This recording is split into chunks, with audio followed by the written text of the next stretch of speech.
अस्सलामुअलैकुम।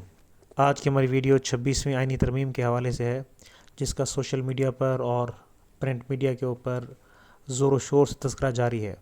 अब सवाल ये पैदा होता है कि 26वीं आईनी तरमीम के अंदर कौन सी तब्दीलियाँ आई हैं। तो उसके अंदर हम बताना चाहेंगे कि सुप्रीम कोर्ट के चीफ़ जस्टिस का तरीक़ाकार की सिलेक्शन के तरीक़ाकार को तब्दील किया गया है। पहले ये था कि जो सुप्रीम कोर्ट का सीनियर मोस्ट जज होता था वही चीफ़ जस्टिस बन जाता था, और जैसे ही उसकी उम्र 65 साल होती थी वो रिटायर हो जाता था। अब इसके तरीक़ाकार को तब्दील किया गया है।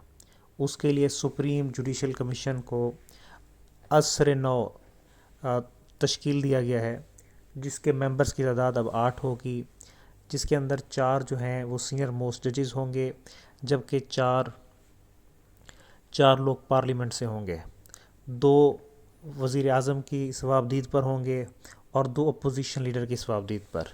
ये 8 लोग जो सुप्रीम जुडिशल कमीशन के लोग हैं, ये हाई कोर्ट और सुप्रीम कोर्ट की तमाम जजेस की तैनाती करेंगे सिवाय चीफ़ जस्टिस की। चीफ़ जस्टिस के लिए वो ये करेंगे कि 3 सीनियर मोस्ट जजेस का नाम भेजेंगे एक पार्लिमानी कमेटी को।